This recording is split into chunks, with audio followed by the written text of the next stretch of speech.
Hello, everyone. Steve Parr here, Director of the Gwinnett Metro Baptist Network. We're so glad that you've joined us for this webinar on pastor time management. And I'm so glad to have leading this webinar today one of our pastors. David Brunson is a pastor of Trinity Life Baptist Church, which he founded 19 years ago in Decula, Georgia. And David's very involved in our network, including serving as vice chair of our New Church Foundation. David and I go way back to our student pastor days when we were younger, slimmer, with more hair, as a matter of fact, both of us. But anyway, a dear friend, and so thankful to have him with us.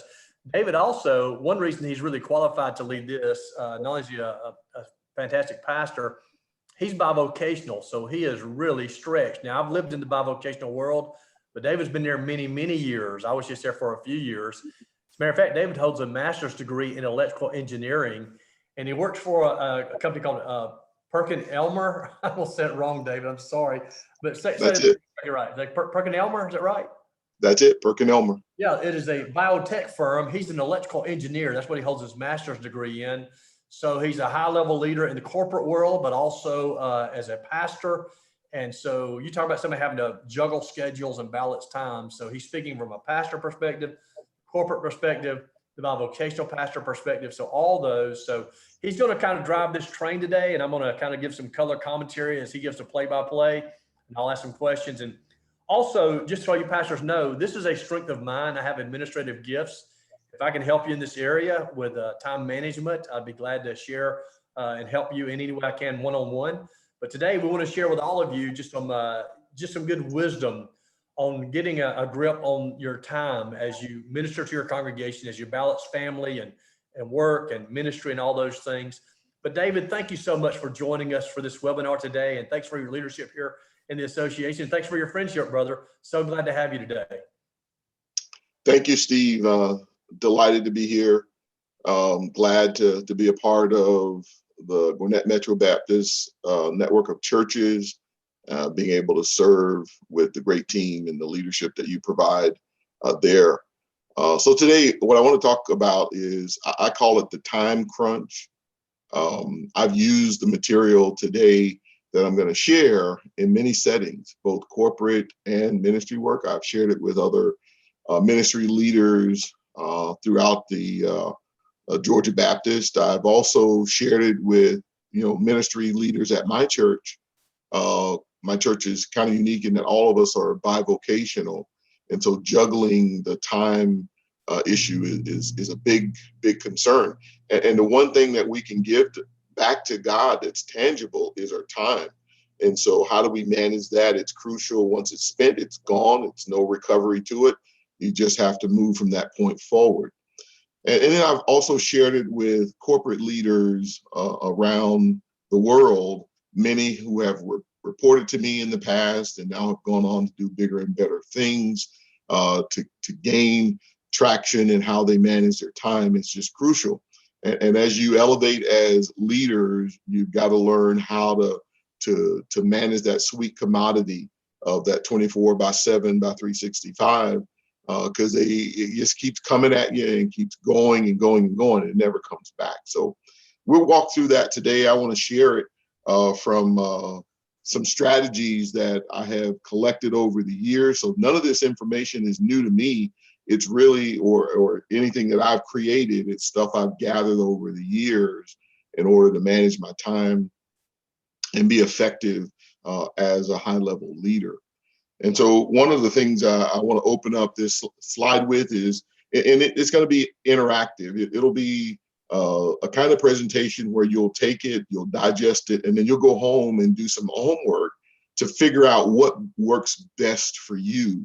And so when I think about a pastor, whether you are bivocational or, that's the industry in which you serve on a full-time basis, is that the daily grind of a pastor or even a follower of Christ, I say it's like a short order cook. Things just keep coming in. No 2 days are exactly the same. No two situations seem to be the same.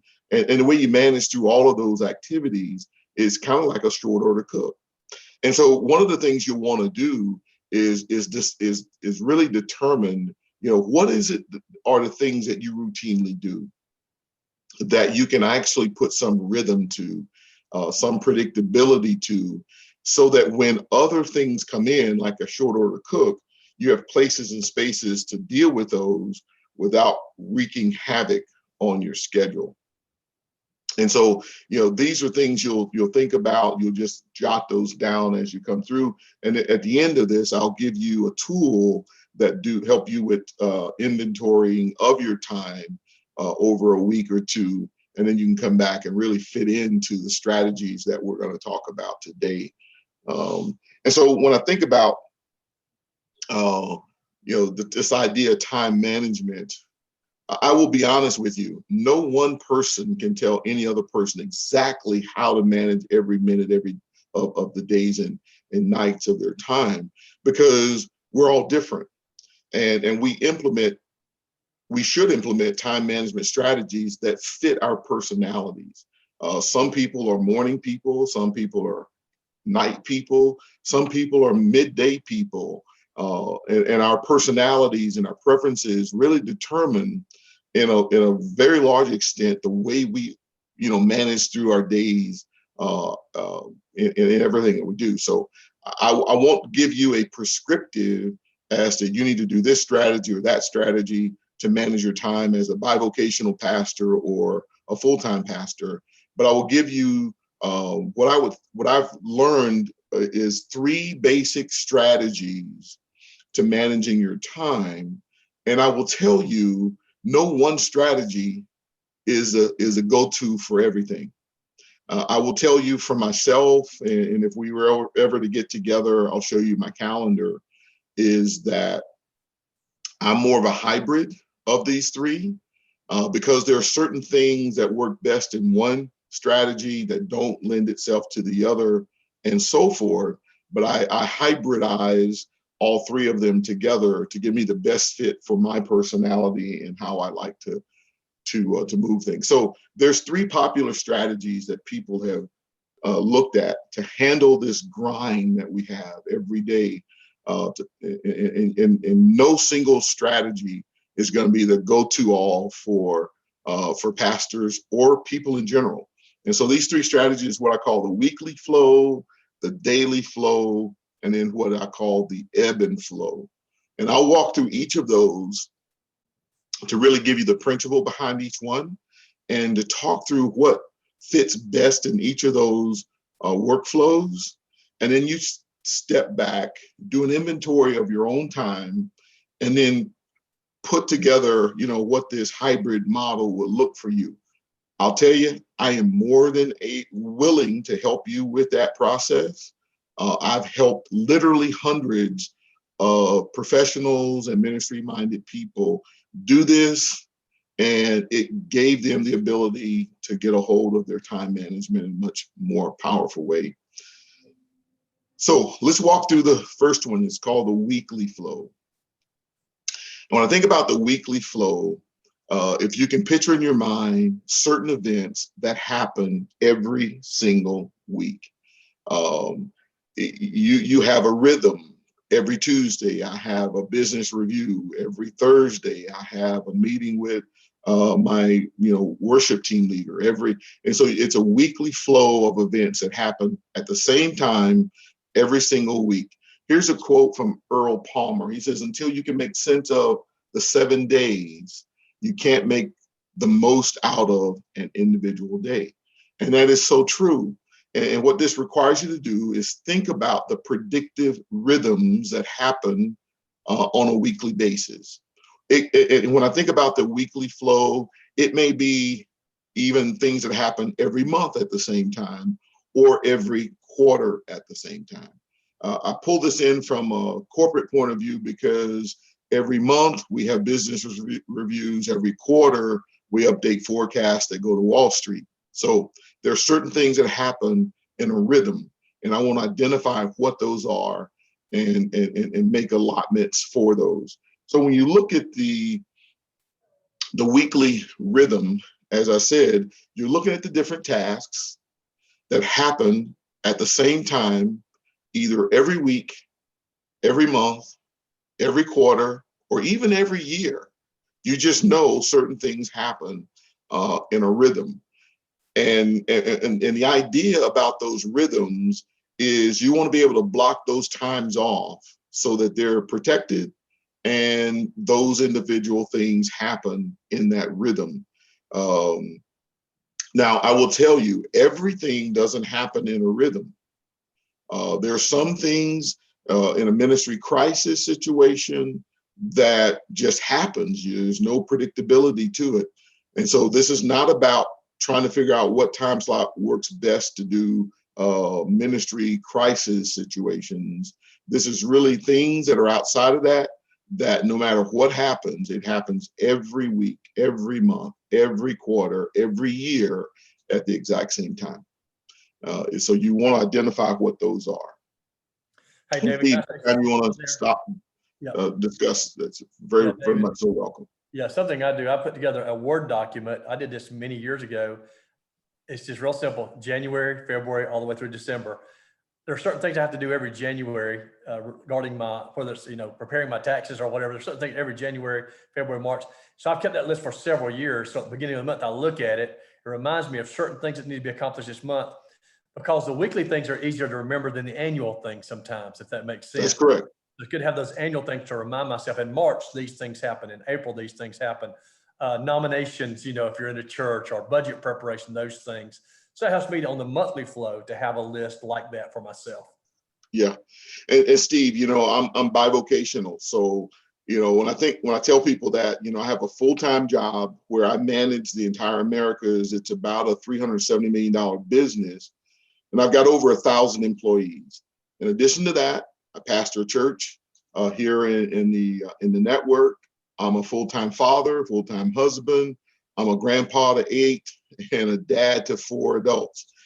And so I always tell people, if you ask me to meet you somewhere or to call you at a certain time, and you don't see me pull out my phone and put it on my calendar, this discussion never happened. Right. Because I've been pulled in so many different directions. I will say, when you think about the weekly flow, whether it's a weekly event, a monthly event, a quarterly or a yearly event, this strategy alone will not work as a single strategy for someone who's a follower of Christ. We don't know, we don't have crystal balls that we walk around with, but there are certain events, as you said, that you list out and you know when they're going to happen. And my calendar really drives my events and the activity that I have, being stretched in so many different directions. At the end of the day, all of us only get 24 hours a day. We only get 7 days a week, and we get a year without leap year, that's 365 days. So we have to manage that commodity of time to the best of our ability. So, the volatility of everyday living as a believer, this strategy is not the go-to for everything. So you've got to see what fits in this strategy, and then we'll begin to map out a strategy that's a hybrid model that best fits you. I will say that, as I said before, there are opportunities, as you mentioned, Steve, that things happen every week or month or year that you kind of fit in and put on your calendar, or if you run with an Outlook calendar or a Word document of some sort that you help manage your time. But don't depend on this one as the go-to all, because most of the time it's a hybrid model that we all kind of walk into. Mm-hmm. Any questions about the weekly flow? All right, so here's some considerations. I always tell people with some consideration when you think about the weekly flow considerations, it's an individual thing. For me, there's certain meetings for me that happen every week at the exact same time. From a corporate point of view, I do a financial forecast review with my entire leadership team every Tuesday at 4 o'clock. And so I write that in every Tuesday at 4 o'clock. It's a mandatory meeting for me. And so I block it in on my calendar every single week at the exact same time. Another one that's a weekly consideration that oftentimes we overlook, Steve, is personal care. Is these bodies, if we don't maintain them, they will die sooner than we would like, or they'll get sicker more often than we would like. And so personal care, it could be a walk in the park. It could be going to the gym. It could be, all kinds of things. And then another one is not just personal care for the physical body, but personal care spiritually. Is I tend to put in early in the morning my time devotion, and I block that in, and it's protected.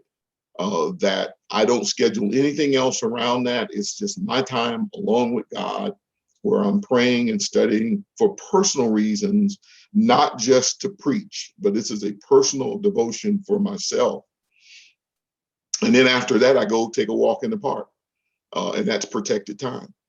The other thing is, for many of us that are pastors, it may be preparing for the Sunday message or a midweek message. And, you want to make sure you protect those times, because those are God honoring times that you want to make sure you're protected. You're not burning the midnight oil on Saturday as a routine, that I kind of spread it out during the week, certain things I do to get through. The beauty of it is when you get to a week and it's not needed, then that's time you give back to yourself, where you may spend additional time with your family, and other things to enrich yourselves. To speak of the family, it's sad, but you need to make sure you have time for your family, and it needs to be protected. My wife and I, we have 4 children, and we have 8 grandchildren. In addition to working full-time and pastoring full-time, we block out certain nights of the week that's just our time, is to invest back into our marriage and to each other, so that we continue to have a God-honoring relationship as we lead God's people. So those are some weekly considerations you want to look at, weekly, monthly, or quarterly, to really think about that, and you jot those in. And each of us have our own plethora of things that we have to do. So put those in. Don't worry about where they fit in a time slot. We'll work through that later, but put the considerations here, and then you come back by the end of the presentation. Now, the next strategy is what I call a daily flow. When you think about the daily flow, this is where you have things that happen the same every single day. I will tell you, for me, no 2 days are the same. The important thing to understand about the daily flow is you need to be in absolute control of the interruptions that could just jettison your entire day.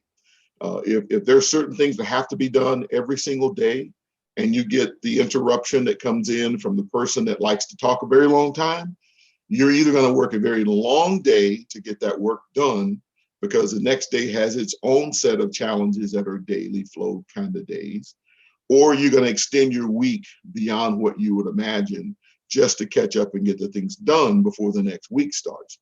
So think about that. And certainly there are things that do fit into certain days. So you have to consider that. But when you think about the daily flow, think about setting up chunks of time between 3 to 4 hours, spread out Sunday to Saturday, that gives you 24 blocks of time. And in that 21 blocks of time. So each day has 3 blocks of 3 to 4 hours. And what you want to do in this strategy is schedule for yourself no more than 12 of these blocks of time. Otherwise, you're just going to be a workaholic. You're never going to sleep, and you're probably going to burn out by the end of a month or two. But you want to minimize this daily flow activity to 12 blocks of 3 to 4 hour time slots that you put in certain activities that take place. Now, for me, I will tell you, there are certain things that do fit into the daily flow. And the one thing that fits in there for me is when I do skip levels with the direct reports of my senior leaders. I'd like to hear from them and understand how that goes for them.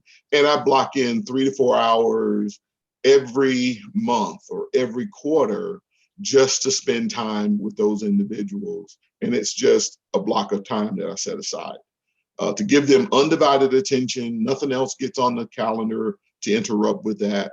And so you really have to manage that. And I manage the control that I'm not going to be interrupted by anything else other than focus time. Now, when an unanticipated interruption takes place, man, it throws your whole day off. And that's the huge disadvantage of this daily flow strategy. The wrong phone call, an unscheduled drop-in could jettison this whole strategy for managing your time.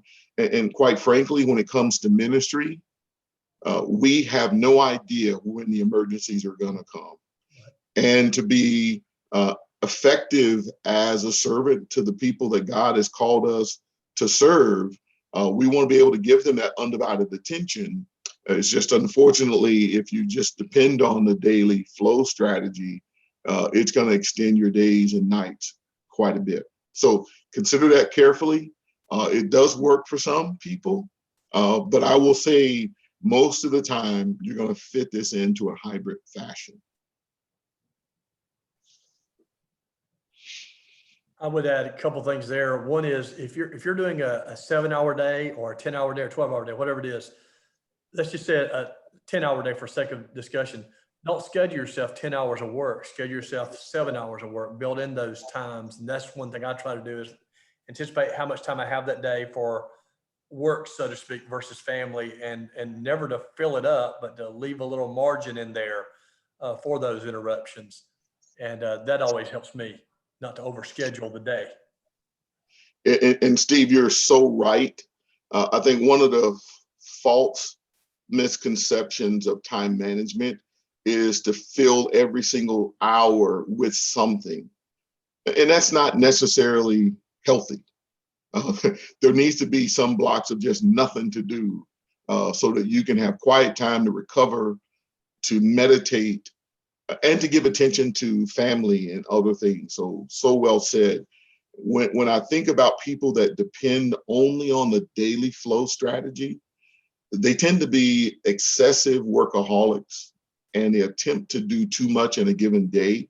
They overextend themselves, and before you know it, it snowballs, and that frustration and anxiety level picks up to a level that they almost get to a place of nervous breakdown if they don't get there. It's just that they attempt to do too much at one time if this is the only strategy that they do. And I think one other thing too, David, here is prioritize your day in terms of if I've got, whether it's 7 or 27 tasks to do, at the beginning of the day, I prioritize, I code them. I've got a way that I do it. You can do A, B, C, or do it by color coding. But I know some things have to be done today. But usually I'm done with those things by lunch. Then there's other things I want to do this today, and they got to be done this week. There's other things that can wait. And when you can put those in order, it really helps you to feel you've progressed and not to be stuck at the end of the day stressed out because you failed to prioritize as well as filling up all that time. Yeah, you're right. And, most of us, we've probably gone through some level of prioritization of the to-do list. And this takes the to-do list to the next level of how to get it done. Once we're all done here, you see how this all comes together to create a hybrid model to move around your time. You get those ABCs put in places where it's less stress. At the end of the week, everything's done that you need to get done. And so one of the things I point out with this particular strategy is that, if you have a predictive pattern and it happens every day at the same time, and you're pretty disciplined about scheduling 6 hours of work, 2 hours of slack time in there, when that occasional crisis comes, you're able to handle it. And if it doesn't come, you can take those priority C's. If you don't delegate them to someone else, you can get those done as well, right? And so you kind of pull in things that would normally get pushed to the end of the week. I find myself with those slack hours and nothing else to do, I pull those things in early in the week, get them done. So the end of the week, I'm coasting in on Thursday and Friday. I'll tell you one other thing I do, David, also on daily is I do what I call quick and easy. And the first part of the day, if I've got 4 quick and easy things that only take 2 minutes, because if I got a list of 10 things, some things take an hour, some things take 3 minutes, but I've got a list. But I'll take 2 or 3 or 4 of those quick and easies at the beginning of the day, even if they're low priority, because I feel like I'm getting momentum if I can get 4 or 5 things knocked out real quick and my list gets smaller. Although, again, a lot of things remaining are longer, but I call quick and easy. It gives me some momentum for my day. Yeah, so much so. Now, when we think about considerations for daily flow, and for me, I'm giving a bivocational slant to this, is I work in a place that's it's high volume stuff. I've got over 1,000 engineers that work from the North Pole all the way down to the South Pole. So I got all the Americas. We execute about 45,000 customer visits a quarter. And when escalations take place, an engineer is in front of a customer, and for whatever reason, he didn't get the part, the customer's upset, and we need to escalate that. I have daily flow things that I do every single day, like look at escalations. I can tell where all my service events are and how they're escalating to get resolution. And so I review that at the same time every single day to make sure I manage through those daily flow activities so that when my day begins, I know where the hot buttons are, whether they're in Brazil or Mexico or Canada or in California, is I get an idea of where those are at the beginning of my day. And throughout the day, I begin to delegate and move resources in place to get those resolved. And so daily flow activities are things like that where you're preventing a crisis from taking place. And so I do those in the early morning. And it just works for me. After I do my devotion, get my workout in, the first thing I do at my desk with a cup of coffee is look at my escalations and see where they are. I look at escalations for my vocation at work. And we have a prayer line and prayer requests that come through the church. And I look at that in the same block of time, is get all my escalations out of the way so that on top of where we are with hospital visitations, where we are with the sick and shut in, any other events that could get to be a crisis. I try to get to that at the beginning of every day. And just that's my daily flow. It's a block of time early in the morning is to do that. And once I get that done, I'm preventing crises from jumping up and just snagging my whole day. And I've put attention to it with the right deacons or the right manager or whatever to take action and to resolve the issues. So I use my daily flow hybrid model as I marry all these three together to prevent crisis from taking place and sabotaging my whole day. The last one we'll talk about is ebb and flow. And once we do that, then Steve will come back and show how this all fits together. I'll open up my Outlook calendar just to show you how all of this fits for me on a day-to-day basis. So ebb and flow is one of those where every day has a unique set of demands. We don't carry around crystal balls, but it seems like every day is so different. You're like that short order cook. Today you want scrambled eggs, tomorrow you want an omelet, and by Wednesday you want the waffle. So it's just everything is just all over the place. The thing about ebb and flow, it gives you the most flexibility and the most spontaneity. And even though the average person, 75% of what they do every week is repeatable things that they do every single week, it's just that how it happens through the week is very different in terms of the timing. Ebb and flow gives the person who doesn't want the stringency of a hard calendar of daily flow or weekly flow, but they want the flexibility to be able to move things around. And it gives, just flexibility is the one word that comes here with ebb and flow. But I will tell you, ebb and flow can be very dangerous if you're not careful, because you'll end up putting things off. And the other thing is you become vulnerable to people who just abuse your time. Because you'll think, well, I'll just put it off another hour, get to it, let me deal with this person. But you'll find yourself being abused if you're not careful, because you just push things off until at the end of the week, everything's got to be done. And now you've created a crisis in your week, just because you have the flexibility to move things around. For me, I do like ebb and flow for the flexibility, but my wife will tell you, if it gets on my plate and I got time to deal with it, I'm not pushing it off. I'm taking care of it right now and being done with it. I make decisions that way. I solve problems that way. I do tasks that way. If it's time to cut the grass and I got an hour to do it, I go cut the grass. Because tomorrow it may rain, and I got to worry about cutting the grass on Friday or Saturday or Sunday. And that just drives me crazy. And so ebb and flow works for me for the flexibility, but you got to be very disciplined to get the tasks done. Otherwise, you push them off with all your time abusers.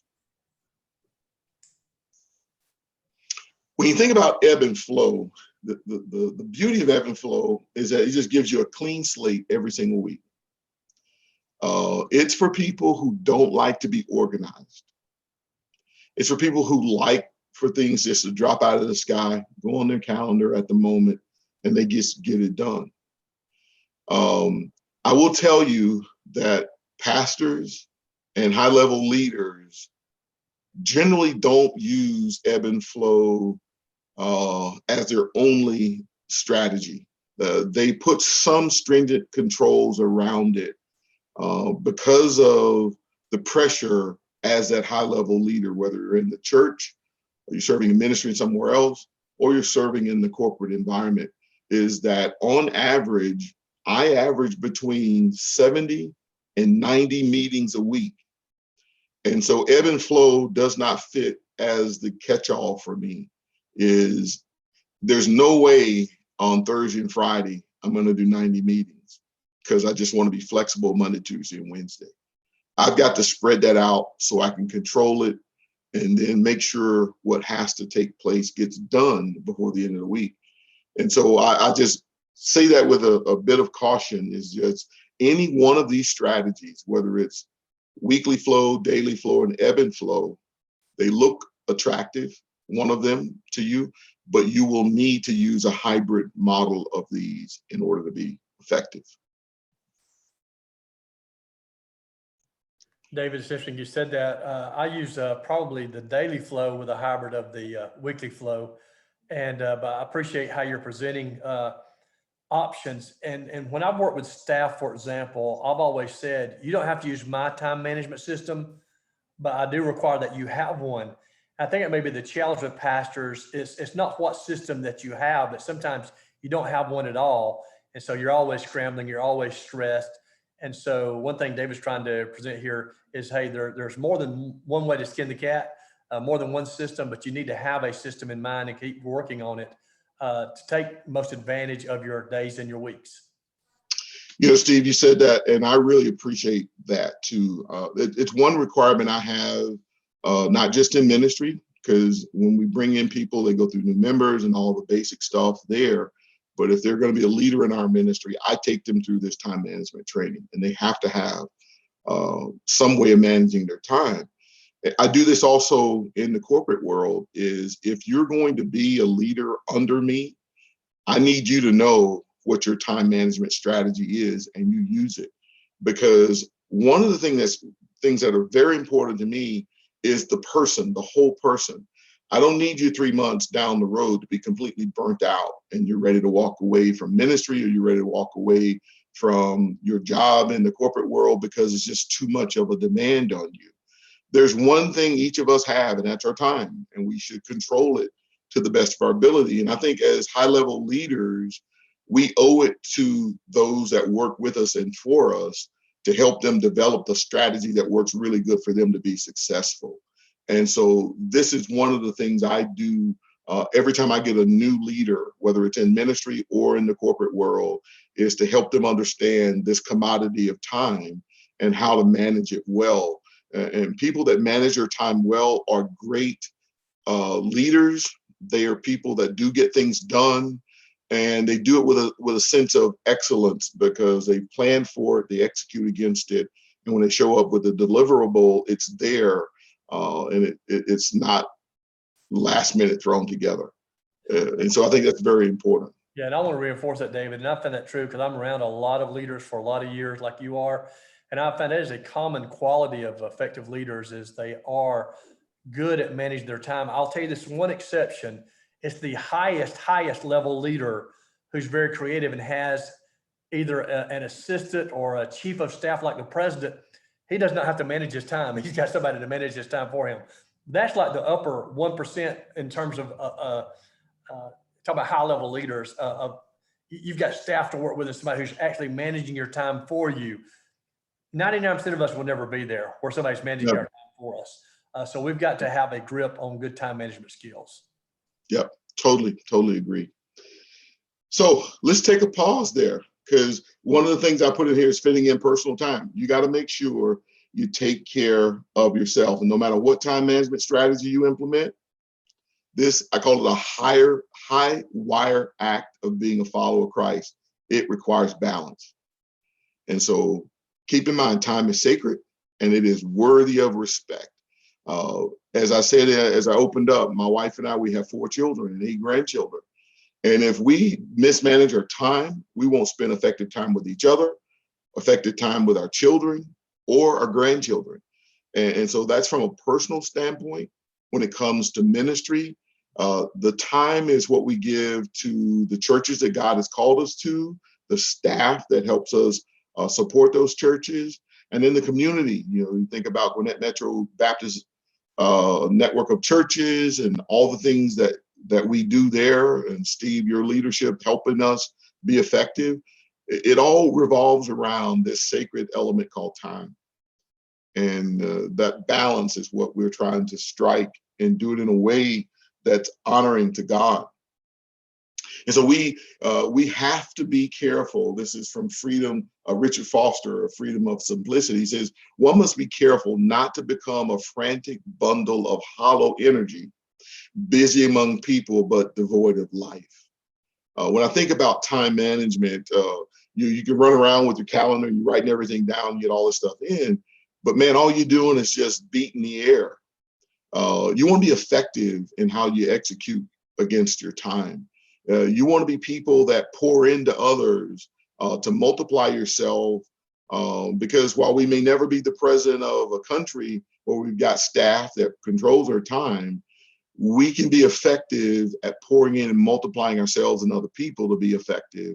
And when we do that, we get more done together collectively because we're all working together and we're managing this sacred element called time. I think it's all very important. There's a mail carrier here in the Metro Atlanta area. I think he covered the Duluth area. His name is Flip Feeney. He says, change what you don't like about what you do, or change the way you do it. And when we think about this idea of time management, one of the things I want to challenge those of us that will look at these 3 strategies is think about your day, think about your week, think about your month or your year, and what can you do better to be more enjoyable about executing your time that helps you be more effective. And that's really the whole point of me sharing this, is to help us be more effective with our time as we live out each day for the glory and honor of God. And as I promised at the end, I will give you a tool that I call it's a time inventory tool. And what you want to do, at least for 7 days, for those that really get bold and say, hey, no week is the same, maybe 2 weeks could be a pattern, is to print this out for 2 or 3 weeks and literally take inventory of your day. As you go about your day, don't put anything in place yet. You just really want to know, what do I do with my time each and every day? No 2 people are the same. As you categorize that, And then what you do, you come back and you look and say, wait a minute, every Tuesday I do such and such.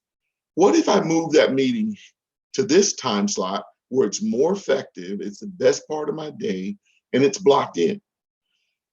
And then what you'll find is there's patterns you'll begin to identify that will naturally become either a daily flow or weekly flow. And then all the other things is what is ebb and flow.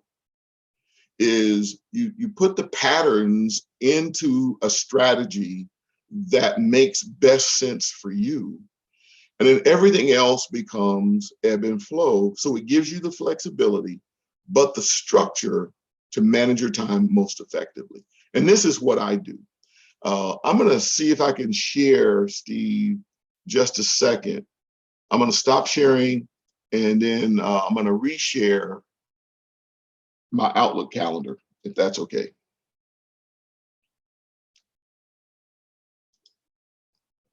Let me know. David, as you're pulling that up, let me ask you a question. You use a task list, and the reason I say that, I work by two things: a calendar and a task list. And for me, there's two different items. Do you separate those two, task list versus calendar? I integrate the both. I have a notebook that every meeting I go to for the last 30 years, I've got a notebook of every conversation, the to-dos that came out of that. And then I quickly create a task list that goes on my calendar. And on my calendar, it has I use what I call the 4 Ps: the purpose, the payback. Here, I'm going to open it up for you so you'll see it, okay? Let me just do that real quick. So let me know. I'm going to share my desktop, my calendar. Still watching right now. All right. There. So now you should see my calendar. Is that showing? Yes. All right. I'm going to go back just a week, just so you can see the pattern here. So here's a typical calendar. Last week was a light week. We had a holiday on Monday. That was Memorial Day. And then the rest of my week kind of shows out there. Had about 60 meetings last week. That was a light week. But as I mentioned, there are certain things that I'm doing crisis prevention. And you'll see on every day, it's called the alert preview. And so the alert preview is on every day. What that does is I'm looking at escalations both in ministry and at work. Things that are gonna bubble up and become hot spots, and it could get me into trouble. And so I look at that to begin my day, and I delegate at the beginning of the day things that need to take place really quickly. Every Tuesday, I'll just show you this is what I call the daily flow element of my week. Every day at noon, I work from home. And I know most people don't have the beauty of doing that, but I do. I work from home. And so instead of going out to lunch most days, I do lunch at my desk. My wife brings my lunch to my office, and I block that time off to make sure I'm spending some time studying for preaching every day. And I do the same thing. And so it's a small block of hours. It's my lunch hour. I get an hour for lunch, so I'm not stealing time from corporate America. I'm using it, though, to study the Word of God. And I do that in evenings on Monday evenings, Tuesday evenings, and Thursday evenings. These are blocks of time that is dedicated solely to studying the Word for preaching. In this calendar, you don't see the 5 a.m.s stuff that I do for devotion and exercise. It's just a normal routine.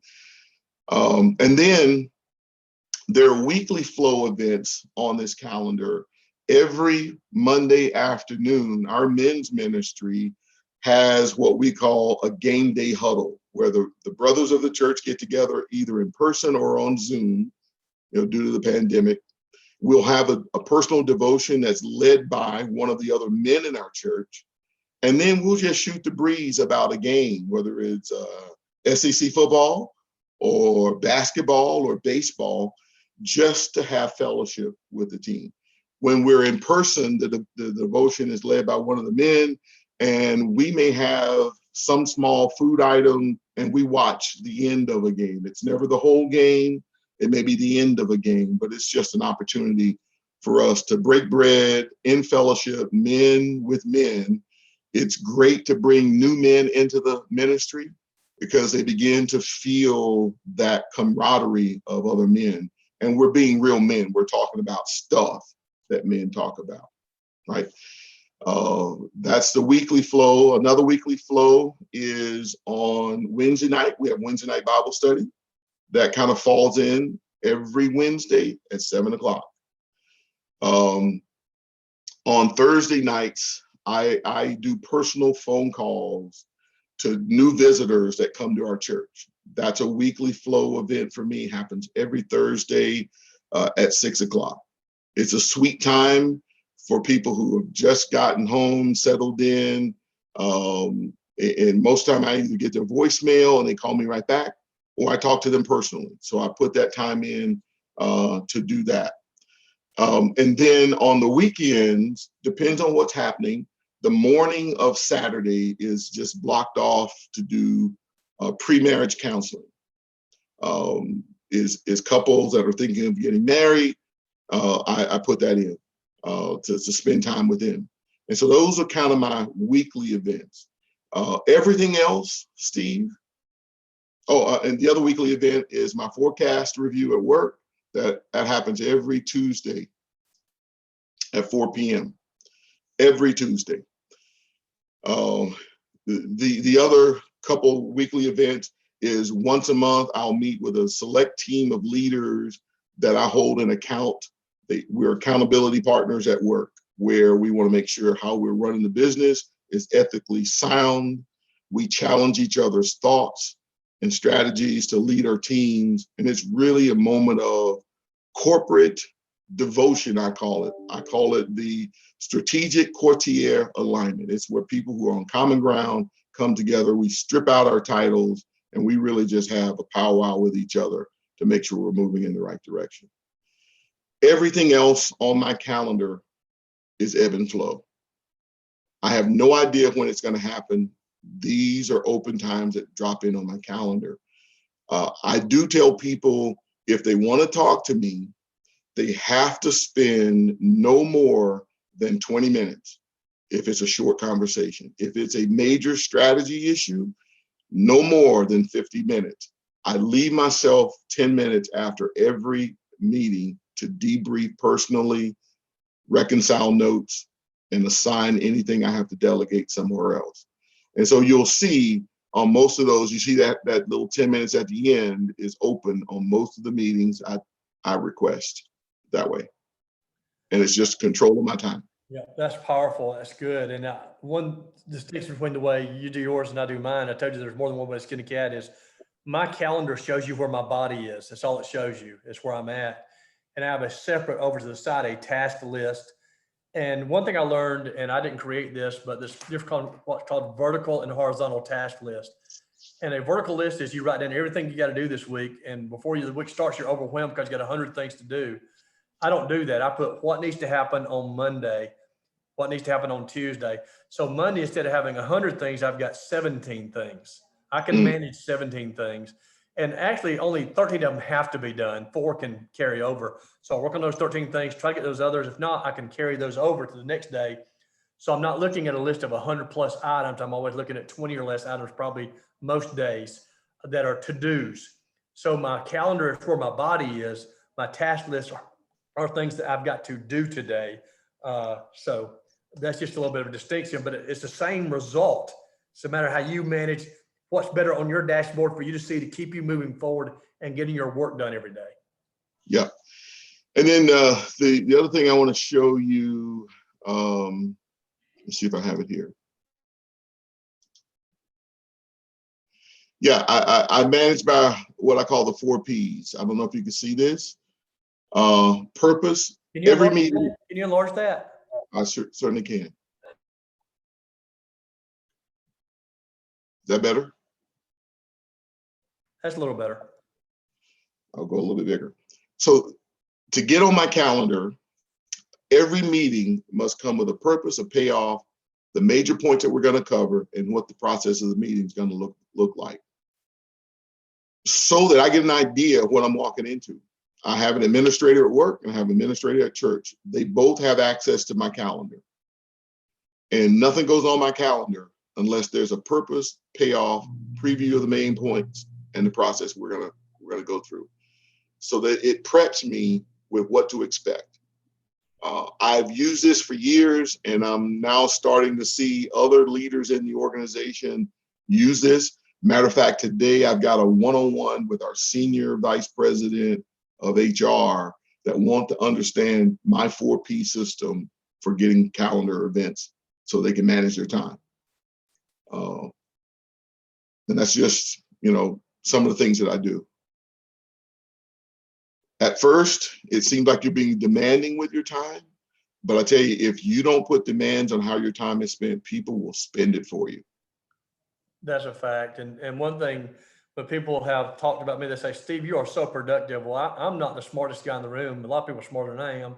One thing I do well is I manage my time. That's why I'm productive, not because I'm smarter, but because I just do a good job of planning my day and planning my week. Yep. Yeah. And so as I close, Steve, the last thing I'll say is people are going to take this presentation, they're going to go through, they're going to look at it. They may take an inventory of a week or so of their time. And they may say, then what? I am more than willing to sit down, spend some time with them to help them figure out a strategy that works best for them. And it will be most likely a hybrid strategy you'll pick and use that makes the best sense. And the thing is, whatever you use, you can always adjust, but you put together what makes best sense for you as you move around. Well, speaking of which, we do need to wrap because we're being sensitive to the time of those watching, and I have an appointment actually right around the corner here.